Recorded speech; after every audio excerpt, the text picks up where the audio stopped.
Hello, my name is Esmeralda Galan, but my nickname is Esme. That's what everybody calls me at home and at work and at school.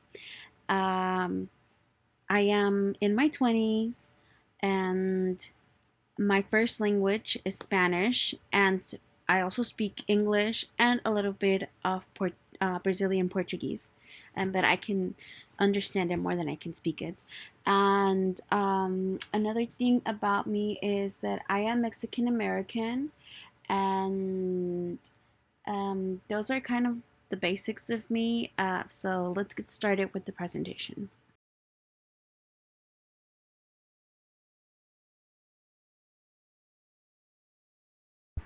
So for me, celebration, food, and music, all these three kind of go hand in hand. You know, growing up Mexican, you're accustomed to celebrations, to the big fiestas. For me, however, I'm an introvert and I'm quite shy.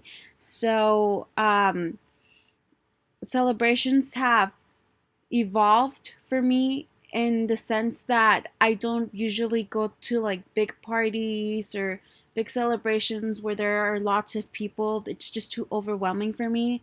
But I do celebrate uh birthdays and like different Mexican occasions like on the Independence Day or like any soccer match and so they definitely have evolved for me, the meaning of celebrations, but also I still, party with my immediate family or close friends. It's just not like where there's huge amounts of people.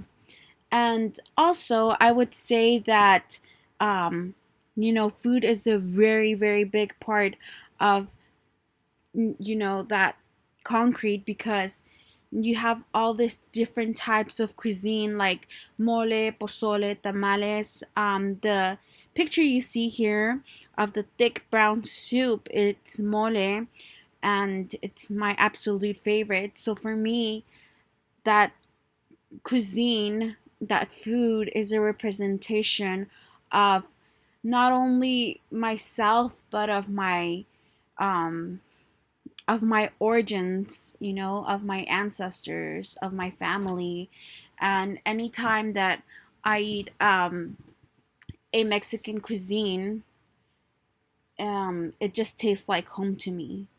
And music, also, it like I say, it goes hand in hand because with celebrations and food because when you have celebrations obviously have lots of music, but not just in celebrations, just growing up with music. Every son, I think that many Latino families can, or Latino individuals can relate to this. And growing up on the weekends, you'd wake up and then time to clean up. And what would you do? You would blast the music and clean to the sound of, I don't know, in my case, Shakira. I love Shakira.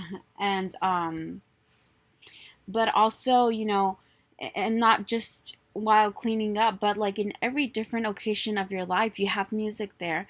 You watch a telenovela, and what is there? The music, this dramatic music to introduce the theme of the novela. You listen on your work, on your way to work. You turn on the radio, K Love is on there. What is there? Music. It's just a part of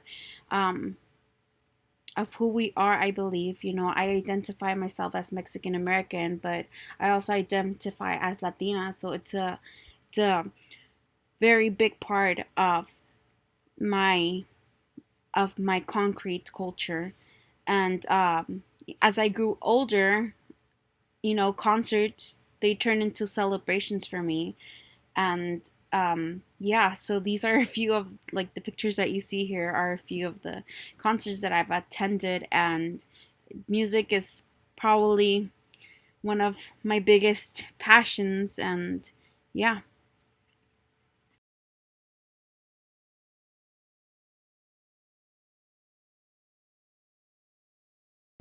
So growing up in a family dynamic, I didn't really grow up in a normal family dynamic because really it was just me, my mom, and my five sisters. My father actually passed away when I was 1 year old, and so family has always just for me been my mom and my sisters, and extended family, but they weren't so much in the picture.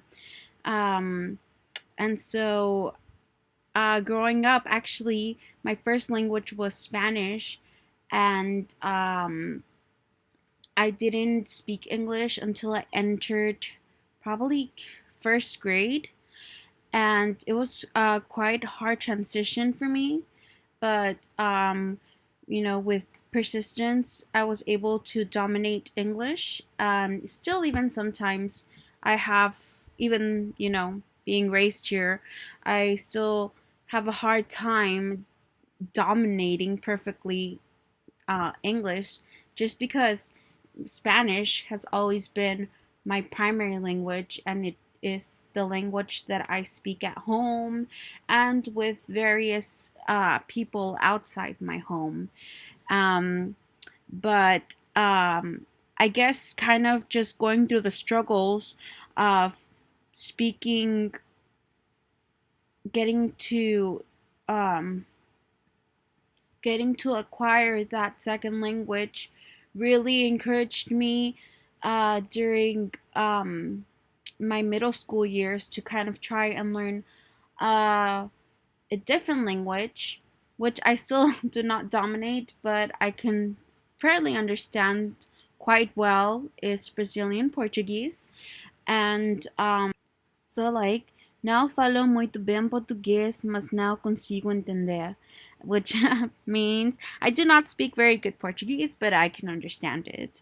And so, just I think going through those struggles and trying to understand, um, more languages, it just I'm becoming more worldly. I think that's a word. um, so yeah, I definitely try to learn different expressions in different languages, but it's a struggle. So another thing is that with the language, I my expression. So these are not just selfies. I feel like really selfies are a way of language now. They're a form of expression, and we say different things with our pictures. And so I think that even selfies have now become a new language, which I would say, you know is part of my language now. But also, generally, when I speak, I tend to speak with my face. Well, duh, I mean, my mouth's there, but just with the expressions, I mean, because I tend to use a lot of expressions when I talk, and then also I use a lot of hand movements when I talk. So it's like talking with my face and my hands.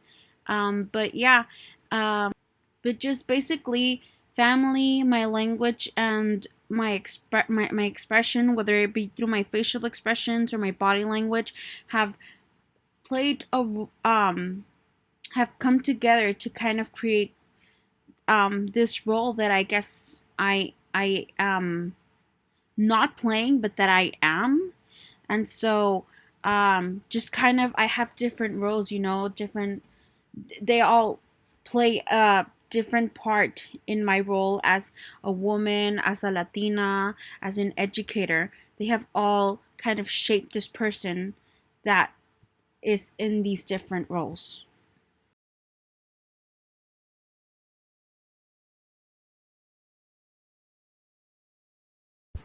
Finally, the symbolic.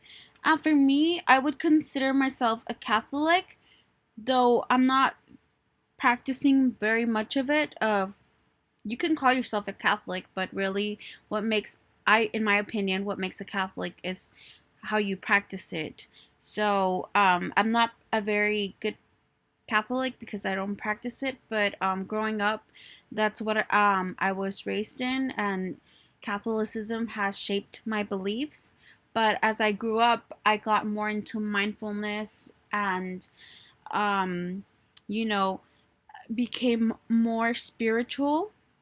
And I don't necessarily label myself so much as a Catholic, while I do consider myself one. Um, but yes, that has my spirituality has really led me into mindfulness and kind of being more appreciative of the things that I have, and thinking more about others experiences. And yeah, so it's kind of into a weird transition that I'm going through right now. I'm calling it metamorphosis, because just the three things, um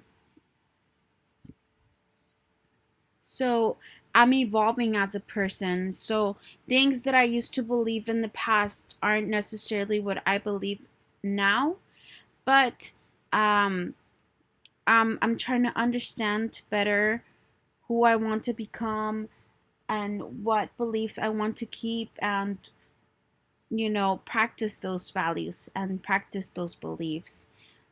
So yeah, I'm evolving as a person, and I'm sure what I believe now I won't believe, maybe in 10, 15 years, or maybe next year. um and so yeah, metamorphosis.